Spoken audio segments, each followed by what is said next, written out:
शिव नाम से है जगत में उजाला, हरि भक्तों के हैं मन में शिवाला।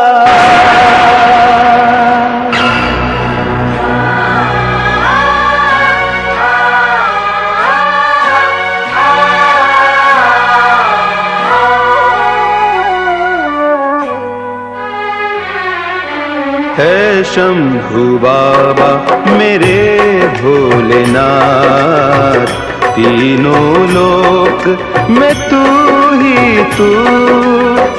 श्रद्धा सुमन मेरा मन बेल पत्री, जीवन भी अर्पण कर दूं।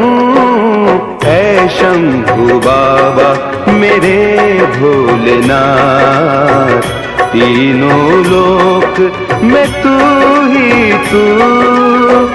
श्रद्धा सुमन मेरा मन बेल पत्री, जीवन भी अर्पण कर दूं।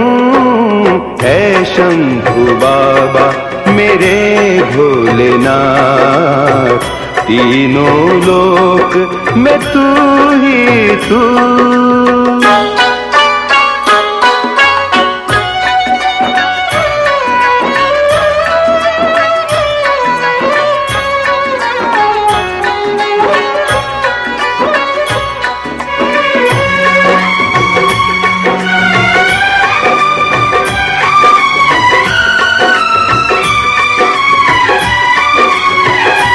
जग का स्वामी है तू, अंतर्यामी है तू, मेरे जीवन की अनमिट कहानी है तू। तेरी शक्ति अपार, तेरा पावन है द्वार, तेरी पूजा ही मेरा जीवन आधार। धूल तेरे चरणों की लेकर जीवन को साकार किया। है शंभु बाबा मेरे भोलेनाथ, तीनों लोक में तू ही तू।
सूर्यजरश्मिविदशते पवित्रपदे पवित्रभूतशतकाम पुनेत जगदिताय कृष्णाय गोविन्दाय नमो नमः श्रीमन्महागणाधिपते नमो नमः लक्ष्मीनारायणाभ्यां नमः उमामेश्वराभ्यां नमः वाणीरण्यगर्भाभ्यां नमः सचिपुरन्दराभ्यां नमः मातृपितृचिरंलभ्यो नमः इष्टदेवताभ्यो नमो नमः कुलदेवताभ्यो नमः ग्रामदेवताभ्यो नमः वास्तुदेवताभ्यो नमः देवताभ्यो नमः सर्वेभ्यो देवेभ्यो नमः सर्वेभ्यो ब्राह्मणेभ्यो नमः सर्वेभ्यो देवेभ्यो नमः सर्वेभ्यो परम ऋषिभ्यो नमः पदे नमो नमः ओम नमो भद्राः कतवो जन्तु विश्वतो दब्दासो अपरितास उद्भिदः देवानो जता सदमितवृद्धिरसन्न प्रायो रक्षितारो दिवे दिवे देवानां भद्रा सुमतिरिजोयतं देवानागुङ्ग्राति भगमित्रमदितिं दक्षमद्रिदम् अर्जमनं वरुणगुं सोममश्विना सरस्वतिना सुभगामयस्करता तन्नो वातो मयो भुवतु विश्वाः स्वस्तिना पूगा विश्ववेदाः स्वस्तिन सारक्षो अरिचनेमि स्वस्तिनो बृहस्पतिर्ददातु त्रिवाराजं ॐ केशवाय नमः स्वाहा ॐ नारायणाय नमः स्वाहा माधवाय नमः स्वाहा महे निधिनन्त्वा निधिपतिगुं हवामहे वसो मम आमजानि गर्भदम तमजासि गर्भदं वेनमानयति कचन सत्तं सुविदृगं काम्पिलवासिनीं नागेन्द्रहाराय वयो प्रभो मयानितार्थपूजानि पुष्पमालायां समर्पयामि अमृतादः नैवेद्यं शुद्धात्मनियं जलं समर्पयामि नमः नमस्कारं करोमि परब्रह्म तस्मै श्री गुरुवे नमः सर्वदेवास्तेवताभ्यो नमो नमः नमस्कारं करोमि रक्षांसि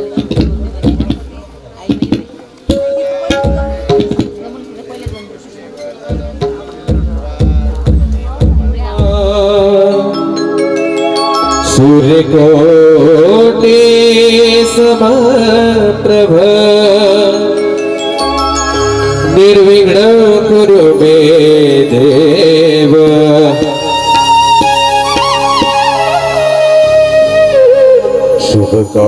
शुभकार्येषु सेवदा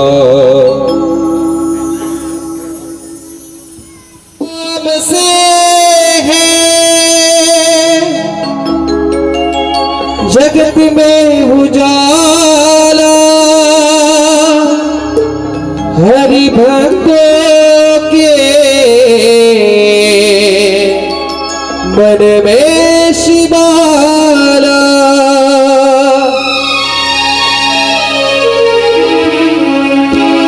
हे शंभो बाबा हे भोलेनाथ तेरा में तू ही तू हे शंभो बाबा हे भोलेनाथ तेरा में तू ही तू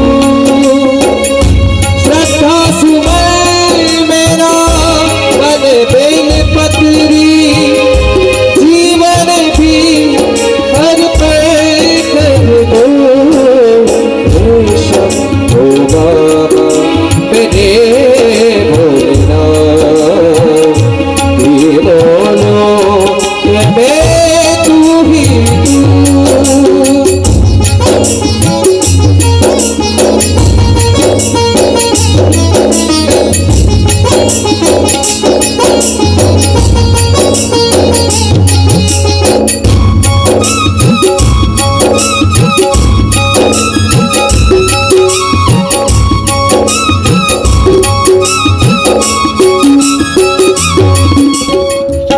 आरती करता 2 मिनिटं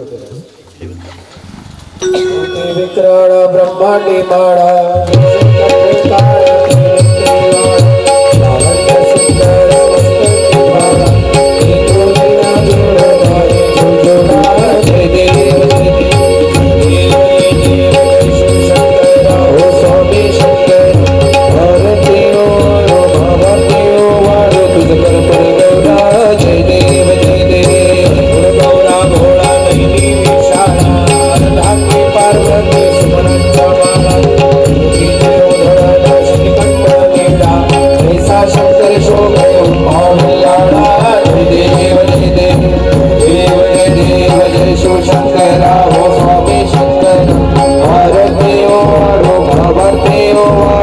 कर फल गौरा जय देव जय देव दैत्य सागर बंधन भय केले त्यामध्ये अमृत हर हर सागर सर्पाने शासन केले नीळकंठला प्रसिद्ध झाले जय देव जय श्री शंकरा हो स्वामी शंकरा आरती वाढो भावार्ती वाढो तुझ कर गौरा जय देव जय देव जय देव जय शिव शंकरा हो स्वामी शंकरा आरती वाढो भावार्ती वाढो तुझ कर गौरा जय देव जय देव कर्पूर गौरम करुणावतारम संसार सारम भुजगेन्द्रम सदा वसंतम हृदयारविंदे भवं भवामि शरणं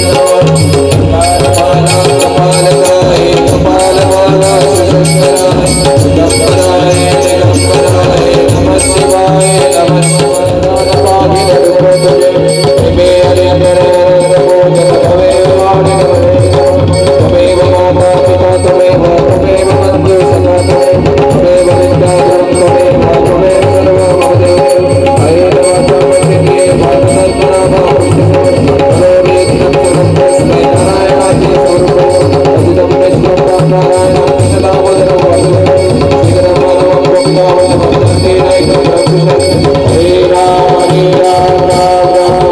भारतरत्न हरे कृष्ण कृष्ण कृष्ण हरे त्वमेव बन्धुश्च सखा त्वमेव विद्या द्रविण त्वमेव सर्वं मम देव देव सेवन्तिकापकुलचम्पकपाटलाब्जे पुन्नागजाति करवीररसालपुष्पै बिल्वप्रवाल तुलसीदलमञ्जरीभिः त्वां पूजयामि जगदीश्वर मे प्रसीद नः सुगन्धपुष्पाणि यथा कालो भवानि च पुष्पाञ्जलिर्मया दत्तं गृहाण परमेश्वर चरणकमलयो अक्षमन्दपुष्पाञ्जलिः समर्पयामि पार्वतीपते हर हर महादेव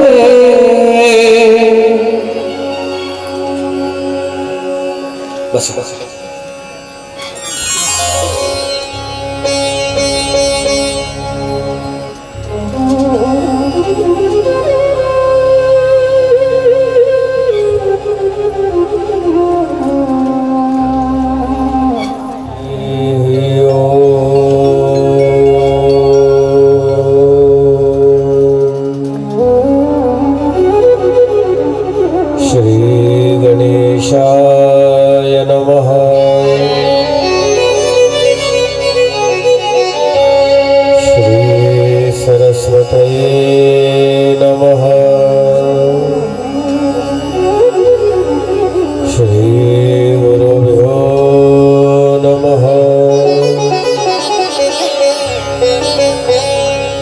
नमामि देववरदं वरेण्यं महेश्वरं ज्ञाननिधि सनातनं नमामि देवाधिपतेश्वरम् हरं सदा सुखाढ्यं जगदेकं बान्धवम्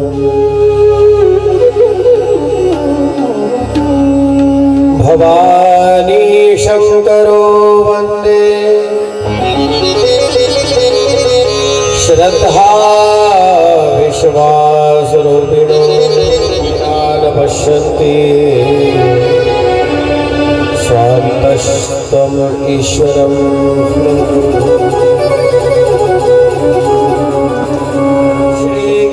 श्रीगिरिजारमण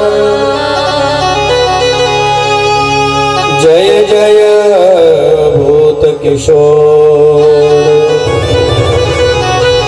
जय भक्तन सर्वस्व प्रभो जय गणपति चितचोर नमो दैवी महादैवे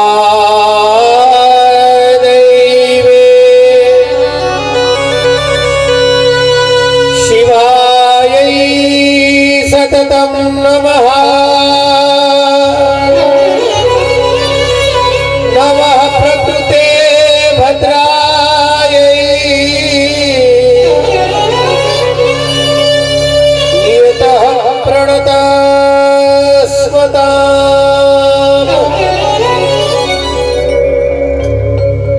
श्री शिवाय नमः शिवाय नमः शिवाय श्री शिवाय श्री शिवाय नमः शिवाय नमः शिवाय।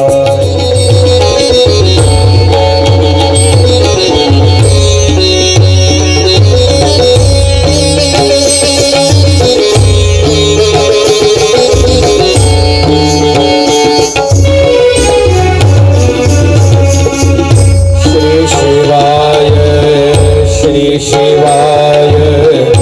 नमः शिवाय नमः शिवाय श्री शिवाय श्री शिवाय नमः शिवाय नमः शिवाय नमः शिवाय नमः शिवाय नमः शिवाय नमः शिवाय नमः शिवाय नमः शिवाय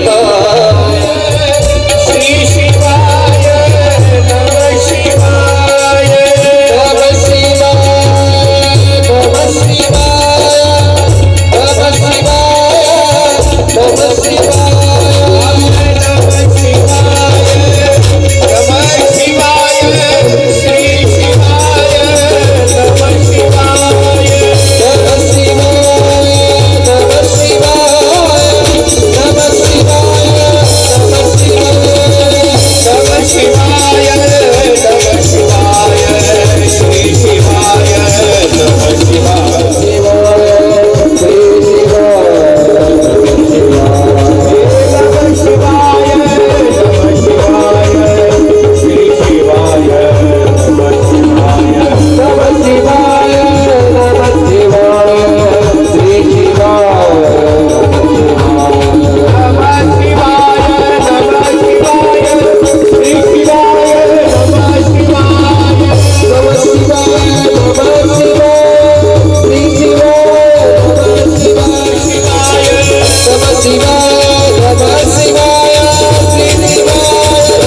शिवाय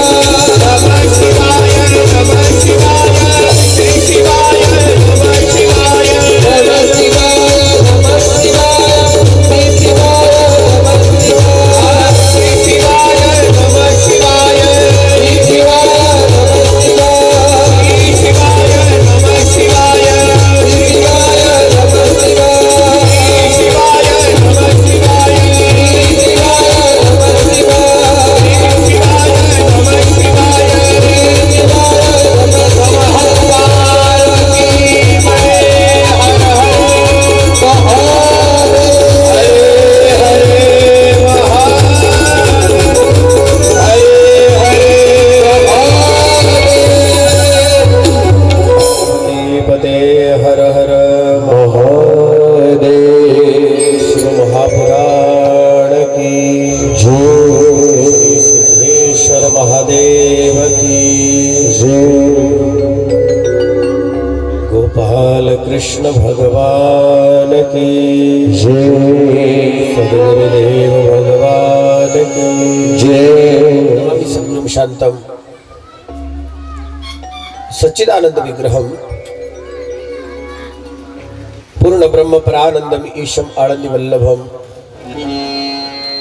ज्ञानेन योगेन न च कर्मणा च भक्त्यार्थ सर्वस्व समर्पणेन आराधिताभ्याम श्रुति मार्गदक्षैर नमो नमः श्री गुरुपादुकाभ्याम सुरासुरा सेवित पाद पंकजा करे विराजित कमनीय पुस्तका विदेश पत्नी कमलासन प्रिया सरस्वती नृत्य वाचिन सुधा माधुर्य रसकल्लोलां शिवशक्ते गुरुपिणीं अमृतान् भवार्थाय वन्दे ज्ञानेश्वरीम्।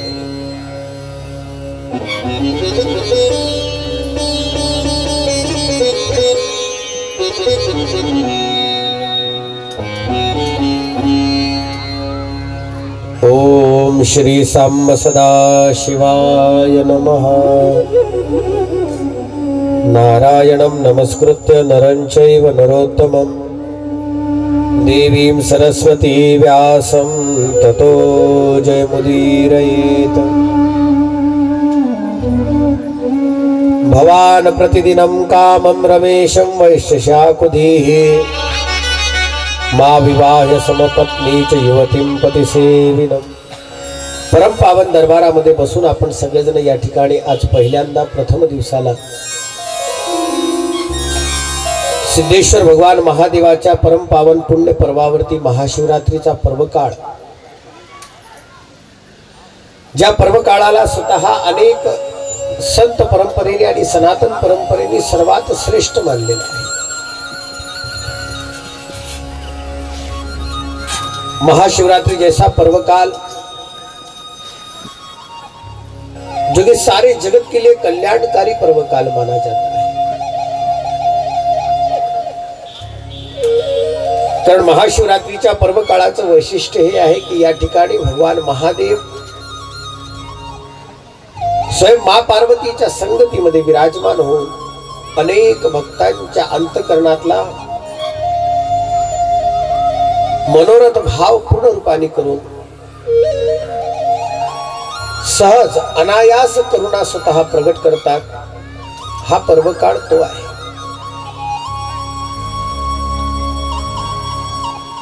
देवादिदेव भगवान महादेवाच्या सिद्धेश्वर स्वरूपाचं जे अधिष्ठान स्वतः खेड सारख्या महानतम पवित्र भूमीला स्वतः लाभलं। खरं सांगायचं तर खेडला स्वतः असणाऱ्या भगवान महादेवाची कृपा किती आहे याचं जर का पहिलं दर्शन करायचं असेल तर हे जेवढे काही स्वतः तीर्थ आहे ते सगळेच्या सगळे खेडमध्ये उपलब्ध आहे। एकट्या स्वतः एका गावामध्ये एवढ्या महादेवाचं असणारं स्वरूप किंवा ते तीर्थ साक्षात शिवलिंग ज्या एका गावामध्ये विराजमान आहे याचा एक मुख्य अर्थ हा आहे की भगवान महादेव या परिक्षेत्रामध्ये स्वतः अनेक संत सिद्ध महात्म्यांच्या तपस्थलीचं अधिष्ठान राहिलेलं आहे। क्योंकि बिना स्वयं साधु के अधिष्ठान के स्वयं शिव की स्थापना हो नहीं सकती। बिना किसी तपस्वी के आधार पर स्वयं सारा जगत, क्योंकि एक सर्वोत्तम गोष्ट स्वतः सांगितलेली आहे, शिव आराधना करण्याकरता सुद्धा कुठेतरी साधूचं बळ कामामध्ये येतं। साधूच्या बळाशिवाय शिव स्थापित नाही होऊ शकत।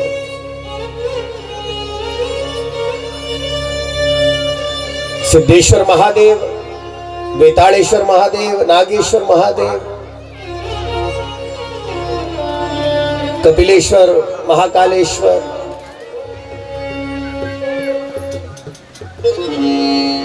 हे सर्वच्या सर्व जेवढे काही अधिष्ठान सुद्धा या ठिकाणी आहे आणि ज्याच्यामध्ये भगवान गणपती चिंतामणीच्या रूपाने विराजमान आहे। मागल्या वर्षामध्ये स्वतः दासांनी या संपूर्ण परिकोटामध्ये असणाऱ्या शिवतीर्थांचं दर्शन घेतलंय। मागल्या वर्षी स्वतःची शिवकथा झाली। सिद्धेश्वर भगवान महादेवाच्या संगतीमध्ये बसून आपण सगळ्यांनी ती कथा श्रवण केली। मागल्या वर्षी आपला सगळ्यांचा प्रवास इथून गावातून निघून सिद्धेश्वर महादेवाच्या शिवलिंगापर्यंत होता। इथून जायचं आणि सिद्धेश्वरापर्यंत पोहोचायचं। पण यावर्षी महादेवानीच विचार केला की बहुतेक तुम्ही एवढ्या दूर येता तर मग मी तुमच्यासाठी एक वर्ष इथे यायला काय हरकत आहे अधिष्ठान तिथंच।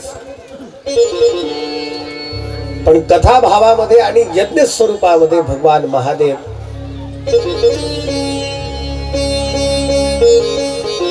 मला खरंच सिद्धेश्वर संस्थांच्या सगळ्या कार्यकारिणी मंडळीचं आणि विशेष करून त्या सगळ्या भक्तांचं टाळ्या वाजवून स्वतः स्वागत करावं असं वाटतंय की एवढा मोठा असणारं आयोजन नियोजन ज्या नियोजनाकरता लहान गोष्ट नाही लागत, बिलकुल नाही.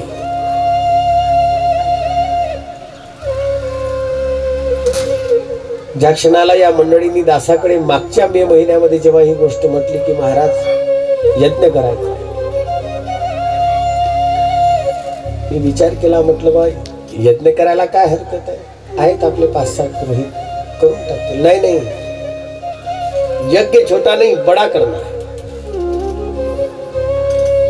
और महादेव के महाशिवरात्रि पर्व काल पर ही करना है. आणि कसं करावं,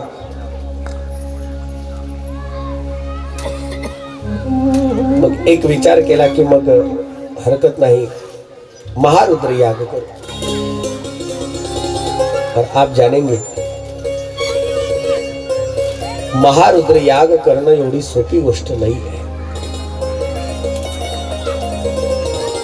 अनेक विप्रगणांच्या संगतीमध्ये स्वतः त्या पद्धतीचा जो संकल्प आणि त्याचं जे नियोजन आणि त्याची जी काही व्यवस्था करावी लागते ती व्यवस्था साधारण नाही आहे.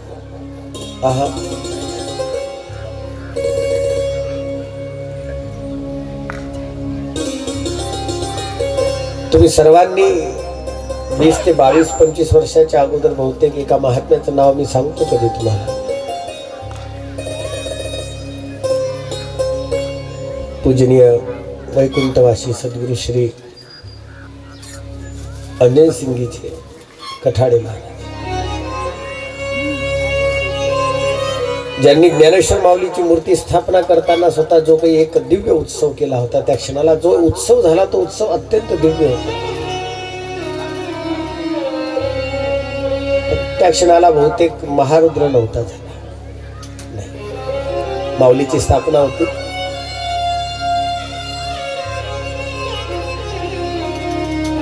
ते एक यज्ञाचं आणि त्यावेळेच्या प्राणप्रतिष्ठा समारोहाचा तो 1 वर्ष जर का सोडला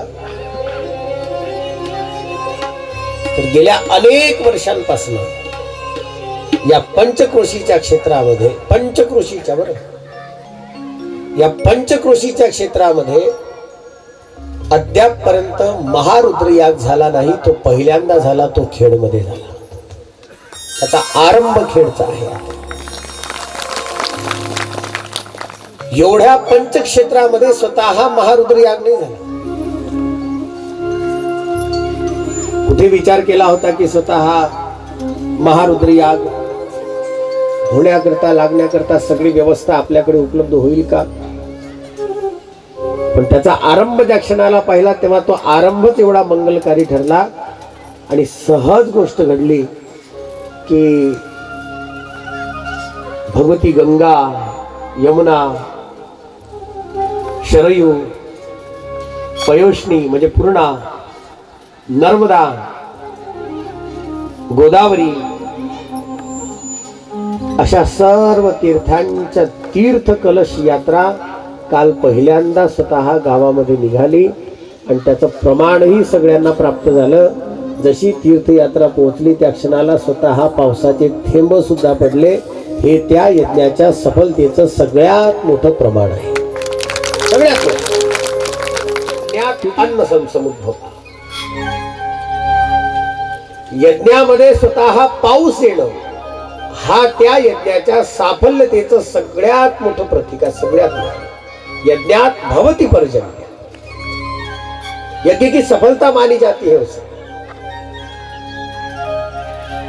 त्या यज्ञाचं असणारं अत्यंत दिव्य स्वतः दर्शन आजपासून आपल्याला तिथे आरंभ झाला. आणि ती यज्ञ सिद्धेश्वर महादेवाच्या यज्ञशाळेचा आरंभ करून जी मंडळी वेदमूर्ती आलेली आहे ना, ती वेदमूर्ती सुद्धा काही साधारण नाहीये. आदासा गणपती मंदिर, तिथल्या वेद विद्यालयातले असणारे आणि देवनाथ पीठ असणारी सगळीच्या सगळी यज्ञाचार्य मंडळी पूजनीय श्री जहागीरदार गुरुजी ज्यांनी आत्ता नागपूरला स्वतः सहस्रचंडी करून स्वतः ते आता पोहोचले. आणि खरं सांगायचं तर यज्ञ कर्म ज्या तत्वापासून व्हायला पाहिजे ते तशाच पद्धतीनं होणं ते खूप महत्वाचं असतं. जसं आपल्या भाषेत म्हणतो ना आपण, सोनारापासूनच कान टोचले पाहिजे. जेनो काम तेनो थाय. ज्याचं काम स्वतः ज्याच्याकडून स्वतः केलं की त्या कार्याची सफलता होत असते. कार्य उसी से सिद्ध हो सकता है जो उस कार्य का अधिकारी.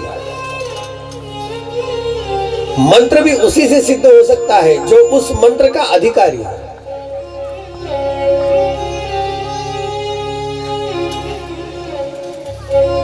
राग नका येऊ दे, पण मात्र एक गोष्ट पक्की आहे, पुरणपोळी करण्याचं काम आपलं नाही. कारण ते तंत्र आपल्याकडे नाही, ते काम कोणाचं आहे? कारण त्याच्यामध्ये त्यांचा अधिकार आहे. आपली पुरणपोळी जर का तव्यावरून उचलली तर डायरेक्ट तोंडावर येऊ शकते असं वाटतं, होऊ शकते असं. पण परिणाम इकडे अधिकार आहे, इकडे कार्यकुशलता आहे.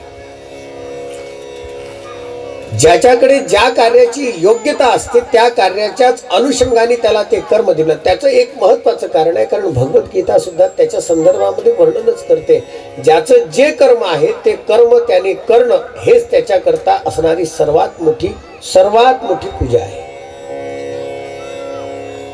नियतम कुरु चा कर्म. नियतम कुरु, नियत त्याला ज्याला जे कर्म दिलेलं आहे ते कर्म त्यांनी करणं, योग्य त्यांनी करणं, अधिकार त्यांनी करणं.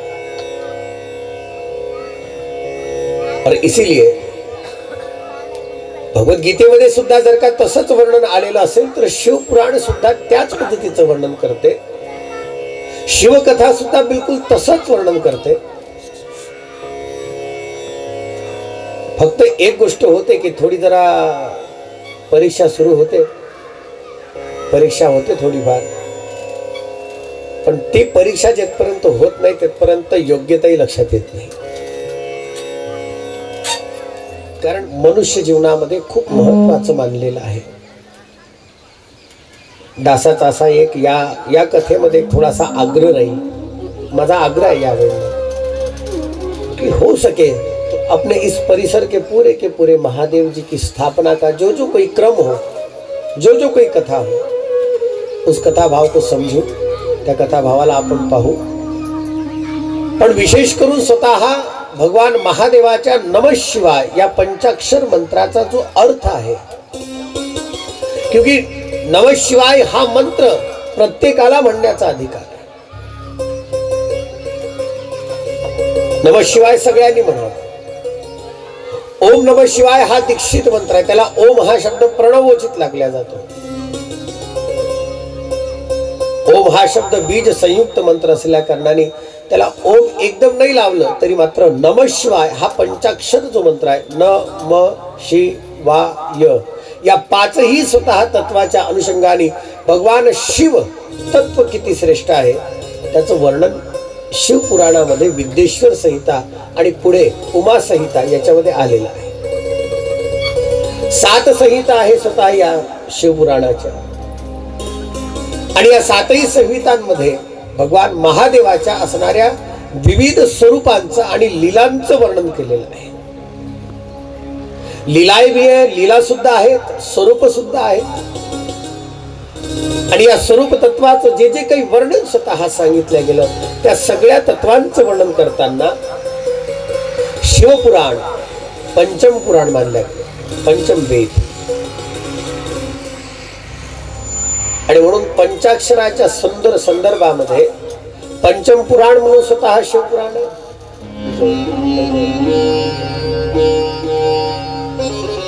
त्या समवेत स्वतः शिवतत्व.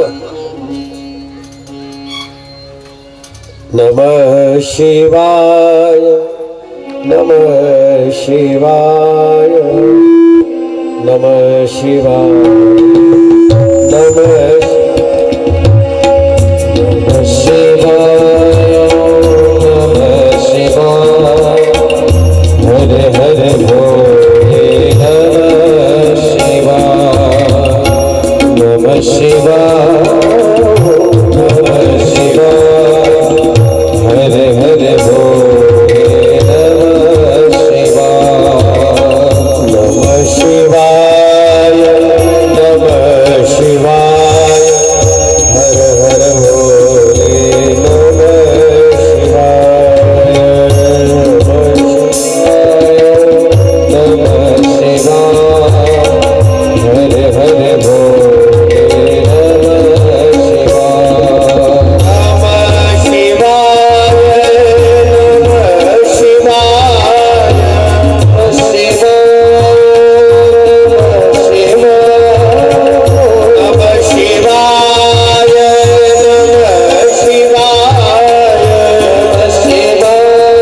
क्षेत्रामध्ये जेवढे शिवलिंग आहे,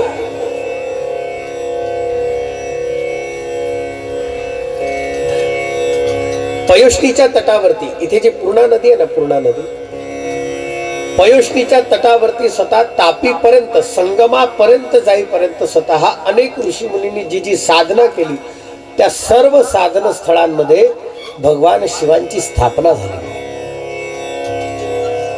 भगवान शिव स्वतः स्थापित स्वरूपामध्ये सुद्धा विराजमान आहे. जरा याचं एक प्रमाण जर का हातामध्ये घेतलं तर खेडच्या भूमीमध्ये किंवा या खेडच्या अरण्य भूमीमध्ये, ही सगळी अरण्य भूमी आहे, या अरण्य भूमीमध्ये सुद्धा असे अनेक ऋषी मुनी, तपी, जपी, ज्यांनी ज्यांनी स्वतः साधना केली, त्या सर्वांनी त्या साधने करता स्वतः भगवान शिवाची स्थापना केली. आणि केवळ स्थापना नाही केली तर त्याची उपासना आणि त्याची आराधना करून स्वतः ते तत्व, शिवतत्व प्रसन्न करून घेतलेलं आहे. एवढं त्या शिवतत्वाच्या किंवा त्या शिवलिंगांच्या पुरातन स्वरूपाकडे पाहिल्यानंतर लक्षात येतं. म्हणून शिवमहिमा खेडच्या भूमीमध्ये सांगणं आणि त्याही समवेत यज्ञ रूपाने स्वतः भगवान महारुद्राचा जो अभिषेक, सध्या अभिषेक प्रकरण जे आता सध्या चालू आहे, पूजनीय गुरुजींनी जसं सांगितलं, आज उद्या 2 दिवस यज्ञ पूर्ण अभिषेक प्रकरण आहे आणि मग परवापासून यज्ञ प्रकरण आरंभ होईल. बहुतेक ही पर्वणी आहे आपल्या सगळ्यांना.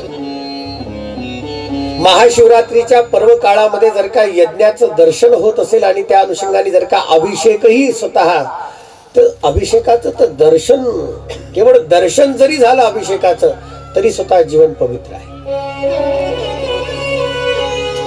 असं म्हटलं जातं. भगवान महादेवाच्या शिवपिंडावरती असणारी जी सहस्त्रधार चालते, त्या सहस्त्रधारीचं जो कोणी अवलोकन, जो दर्शन करतो, केवळ दर्शन, केवल जलेबी के ऊपर की स्वयं अक्षत चलने वाली जो धार है, उस धारा को जो स्वयं दर्शन के लिए अपने अंतर्मन में धारण कर ले, तो परिणाम त्याच्या करता असं सांगितलंय की स्वतः त्याच्या अखंड आयुष्य वृद्धी स्वतः त्याची होते. आयुष्य वृद्धी होती त्याची. आयुष्य आपल्या कानावरती पडत असतील तर मंत्राचा अर्थ सांगितलेला आहे, मननात त्रायते इति मंत्रः. मननात त्रायते, ज्याचं केवळ श्रवण झालं तर अनेक दुःख आणि अनेक व्याधी स्वतः दूर होते. मंत्रामध्ये एवढी ताकद आहे. केवळ श्रवण हवे, तो केवळ श्रवण झालं तर.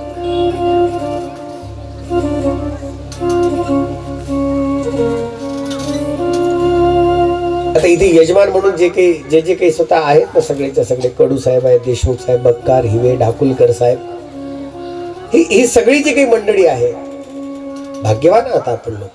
मी तर म्हणेल की सकाळी 11 होते, पूर्ण 11. जेवढी काही स्वतः यज्ञाला असतील, दासाचा खरंच अनुरोध आहे तुम्हा सर्व खेडवासियांना, सगळ्या खेडवासियांना अनुरोध आहे, आज उद्या परवा जेपर्यंत यज्ञ आहे तेपर्यंत दररोज दर्शन करा आणि यज्ञशाळेची फक्त परिक्रमा करा. हे मोठ्या भाग्याने पाहायला भेटते. बडे भाग की स्वयं यज्ञ का दर्शन. या यज्ञाच्या खर्चाकरता लोक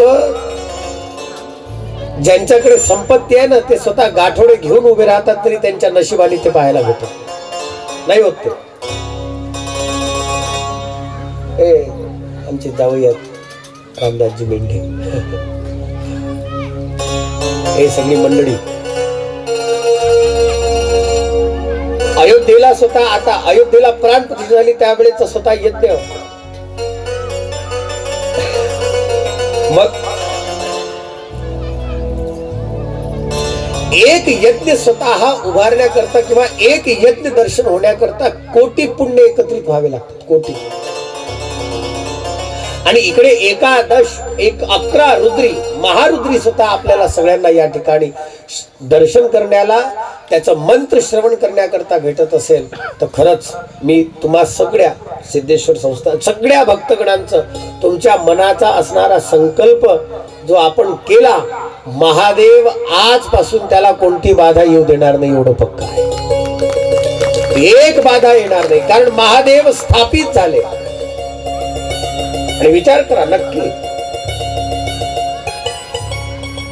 महादेव आपल्यावरती नक्की प्रसन्न आहे आणि त्याच्या कृपेशिवाय ती गोष्ट नाही होऊ शकत. बिना उसकी कृपा के कोई बात नहीं हो सकती. आणि त्याच्या कृपेमध्ये तर विशेषता ही आहे की त्याची कृपा एवढी उदार आहे. बाकी सर्व देवता श्रेष्ठ आहे पण श्रेष्ठ असणाऱ्या देवतेमध्ये सुद्धा कृपा देण्यामध्ये कधी कधी कृपणता येते पण देवादिदेव महादेवामध्ये कृपणता नाही आहे. जो जसा ज्या भावामध्ये महादेवाची आराधना करेल महादेव त्याला त्याच्या भावाच्या आणि त्याच्या अंतःकरणातल्या असणाऱ्या अंतःकरणातल्या अनन्य श्रद्धेच्या बदल्यामध्ये स्वतः उदार अंतःकरणाने स्वतः त्याला प्रसन्न होऊन देतो.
प्रश्न नाही, प्रयत्न आपणच करावे, प्रश्न नाही. पण मात्र प्रयत्नांना यश देणारे स्वतः भगवान महादेव आहे. नाहीतर त्यांची इच्छा नसली असती ना तर मग आलं होतं मनात तर कॅन्सलच झालं पाहिजे. नाही आलं होतं मनात, झाली होती गोष्ट तयार, पण कॅन्सल करणारे आपण नाही गड्या. आणि आपल्याकडून ते कॅन्सलही होऊ शकत नाही, आपल्याकडून ते तयारी होऊ शकत नाही. अगर उसकी इच्छा है तो हवा भी चल सकती है. त्याची इच्छा असेल ना, त्याची इच्छा असेल तर. नाही तर महाराज विचार करा ना, लगेच तिकडे जर का स्वतः कॅन्सल झालं असेल की झाली असेल, जे काही अडचण आली असेल जे काही अडचण असेल ते, पण कोण जाणे. एवढं जर का भव्य पेंडाल आणि भव्य जागा जर का स्वतः या ठिकाणी भेटली असेल तर विचार करा, ज्याची जागा आहे त्याचं नशीब किती उघडलं, त्याची लॉटरी किती लागली. हा एक सांगू का, कथा श्रवण करणाऱ्याचे आणि कथा श्रवण करताना भजन करणाऱ्याचे पाय सुद्धा जिथे लागतात, पाय त्याच्या एका पायामागे एक यज्ञाचं पुण्य आहे. प्रमाण सांगतो त्याला, बिना प्रमाणाशिवाय गोष्ट नाही. नाम घेता वाट चाले यज्ञ पाऊला पाऊल. जो केवल नाम ले और कथा श्रवण करे, केवल कथा. मला खेडच्या लोकांबद्दल काही म्हणजे मी खूप नवीन माणूस आहे तुमच्यामध्ये असं नका समजू. मी खूप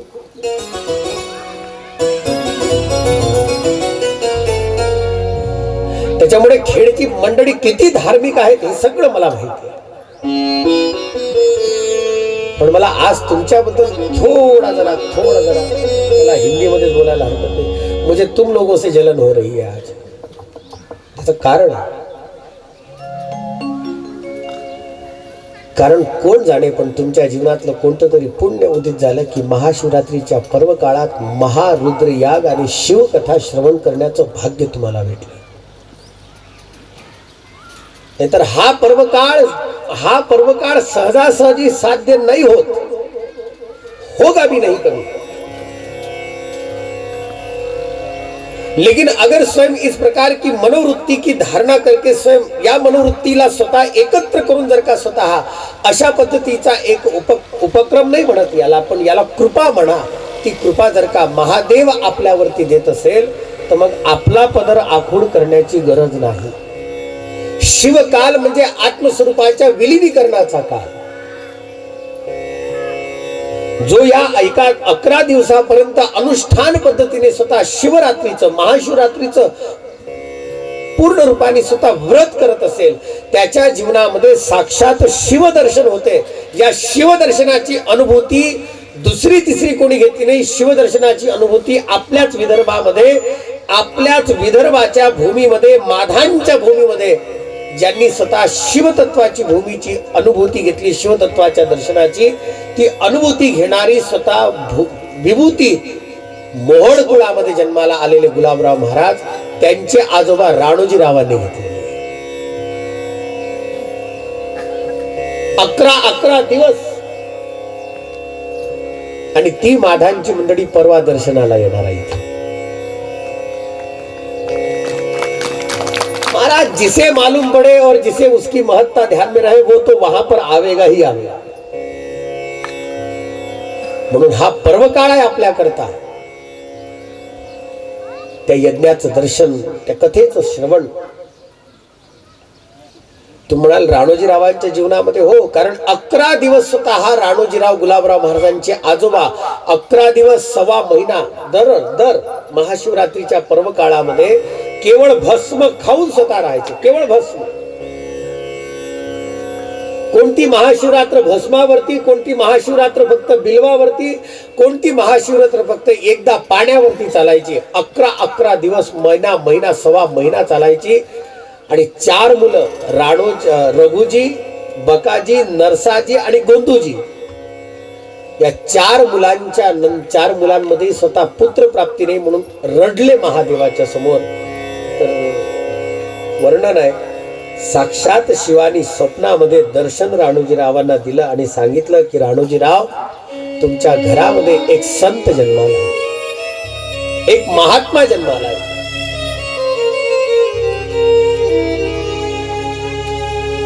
आणि गोंदूजींच्या कडे सर्वात लहान चिरंजीवांकडे महाराज स्वतः 6 जुलै 1881 ला जन्माला. आषाढ शुद्ध दशमी. पण या महात्म्याचं वैशिष्ट्य सांगू, मला सांगितलंच पाहिजे. त्याचं एकमेव कारण आहे, कारण महाराजांच्या 34 वर्षाच्या काळामध्ये एकही दिवस शिव आराधनेशिवाय गेला. पार्थिव दररोज. हे मी एवढ्या करता सांगतोय की ज्या भूमीमध्ये आपला हा सगळा यज्ञ कार्य भाग आहे, त्या भूमीमध्ये स्वतः शिव आराधना करून, शिव कृपा प्राप्त करून, शिवाचं दर्शन ज्यांनी घेतलेलं आहे, ती विभूती आपल्या क्षेत्रामध्ये, आपल्या क्षेत्रात.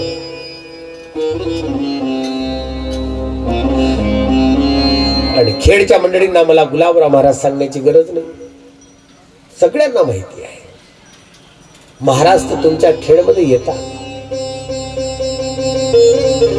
दरवर्षी येतात, आता येणार आहे. महाराज जर का स्वतः आपल्या खेडमध्ये येत आहेत, संत आपल्याकडे येत आहेत, संत परंपरा आपल्याकडे आहे, आणि शिवतत्वाच्या अनुषंगाने जर का एवढा मोठा असणारा हा ज्ञान यज्ञ, महायज्ञ आहे, तर मग एक गोष्ट तर पक्की आहे की सध्या पूर्ण गावाने 5ही दिवस महाशिवरात्रीपर्यंत याचं दिव्य दर्शन करावं आणि दररोज या कथेचा आणि या यज्ञाचा लाभ घ्यावा. मिले सो लाभ. देवधर्म सत्कार्याला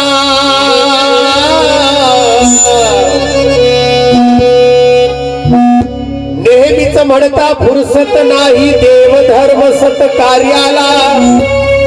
तिथं काय सांगाल देवाला, हो तिथं काय सांगाल देवाला, सांगाल देवाला, हो तिथं काय सांगाल देवाला, तिथं काय सांगाल देवाला, हो तिथं काय सांगाल देवाला.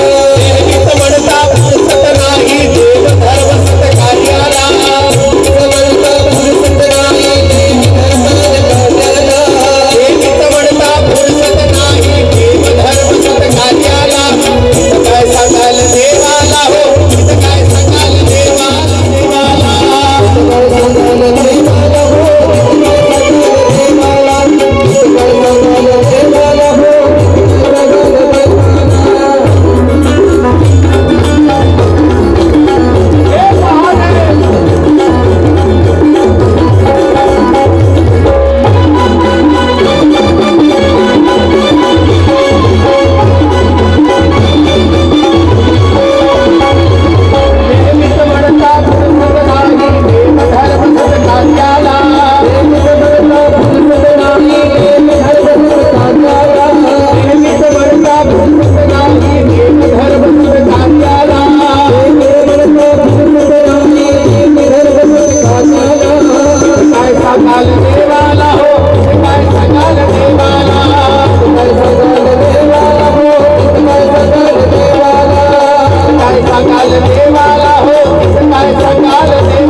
आणि आता जर का वेळ नाही काढला तर साधू संतांचं तो मत आहे, साधला हा पर्वकाळ गेला अंतरीचा,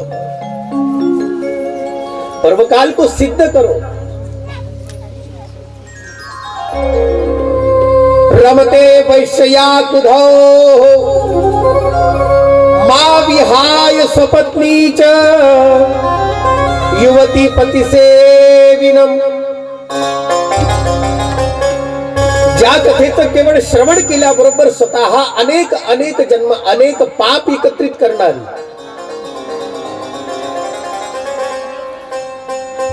महात्म्य प्रकरणामध्ये आपण स्वतः शिवकथा जेव्हा श्रवण करता त्या क्षणाला त्या कथेमध्ये स्वतः देवराज नावाचा असणारा जीव, ज्यांनी अनेक पद्धतीचे पाप केले, काही साधारण पाप नाही, स्वतःच्या आई वडिलांना ज्यांनी स्वतः मारला, स्वतःच्या पत्नीची हत्या ज्यांनी केली, तो देवराज स्वतः आपल्या जीवनामध्ये एवढ्या पापामध्ये ग्रस्त झाला, एवढा पापग्रस्त झाला, एवढा पाप अधीन झाला. पण त्या पाप अधीन झालेल्या स्वतः देवराजाची सद्गती शिवालयाच्या केवळ शिवालयाच्या जवळ शरीराने उठता येते,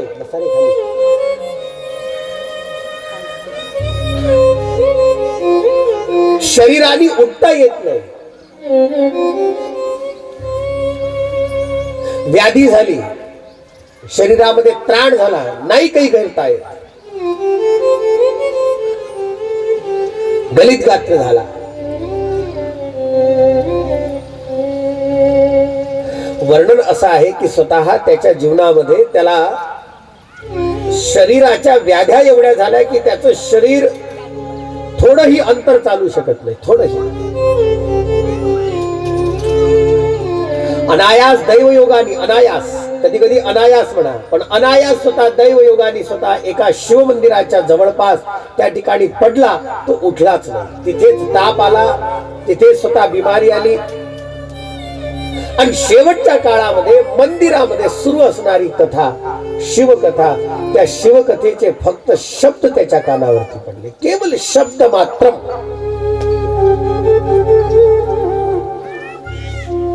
शब्द मात्र प्रभावेन, शब्दांनी प्रभाव झाला, शब्दांनी परिणाम झाला. तू म्हणाल का शब्दांनी परिणाम होते का? बिलकुल होते.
काम, क्रोध, एश आदी आदी विकार नष्ट होऊ शकतात, एवढी शिवतत्वाची व्याप्ती आहे. म्हणून एक एक एक वैशिष्ट्य लक्षात घ्या. महाराज आयुष्यभर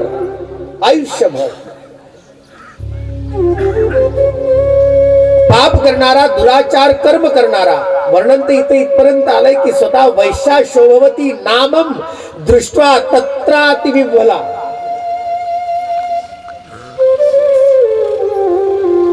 परस्त्री गावी झाला, आई वडिलांना मारलं, एवढा क्रूर झाला की स्वतःच्या पत्नीला सुद्धा मारलं. एवढं पा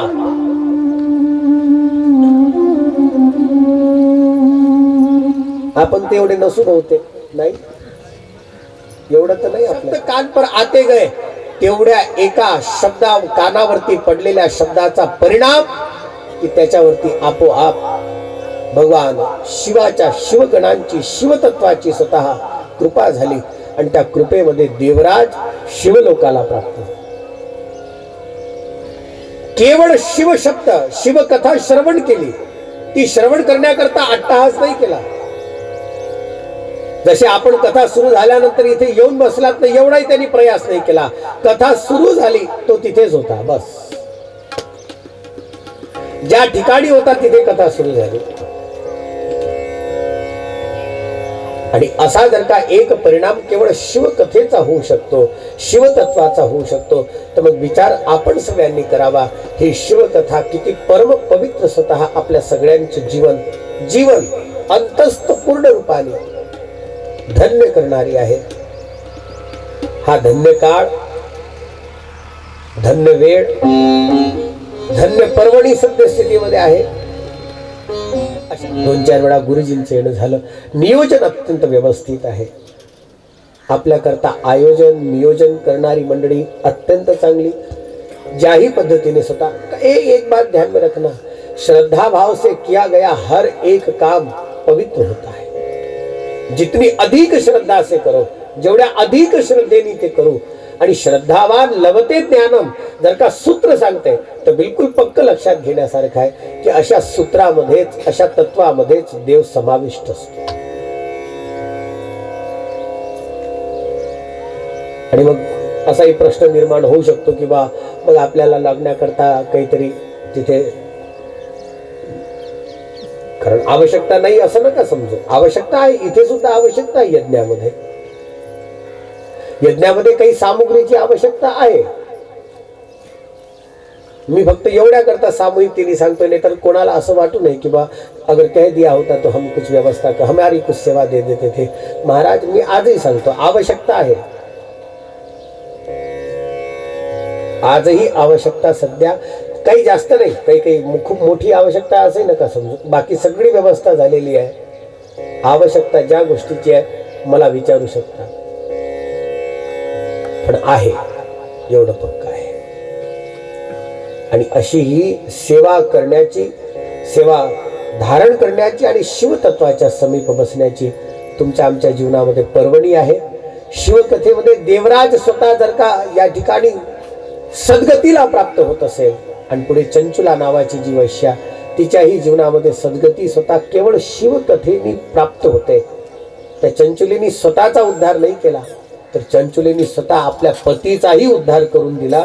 हा उद्धार करण्याचा क्रम शिवकथा करू शकते आणि ही कथा तुमच्या आमच्या प्रत्येकाला स्वतः धन्य करू शकते.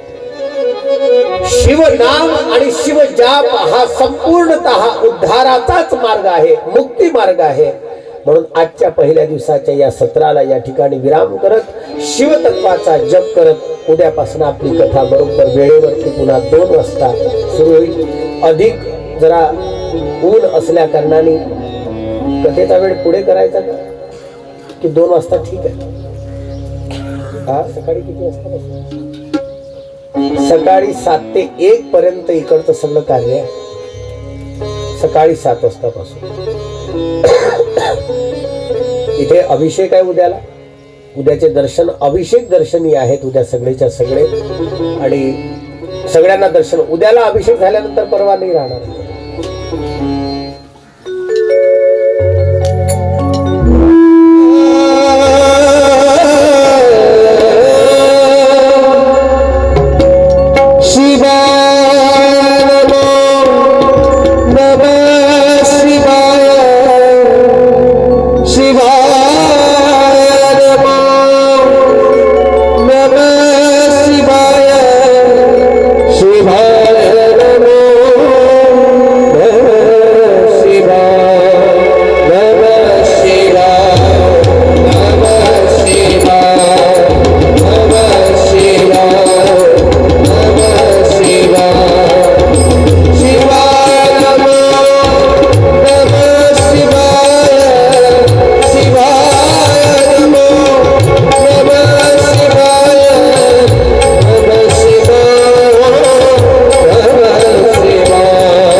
हंसासन गरुडासन हंसासन गरुडासन वृषवाहन साजे ओम हर हर हर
निप्रतमान्यासन्न देहनाकं महिमानस्य जन्त यत्र पूर्वे साध्याः सन्ति देवाः ॐ राजाधिराजाय प्रसंय साहिने नमो वयं वै श्रवणाय कुर्महे समे कामान् कामकामाय मह्यं कामेश्वरो वै श्रवणो दधातु कुबेराज वै श्रवणाय महाराजाय नमः।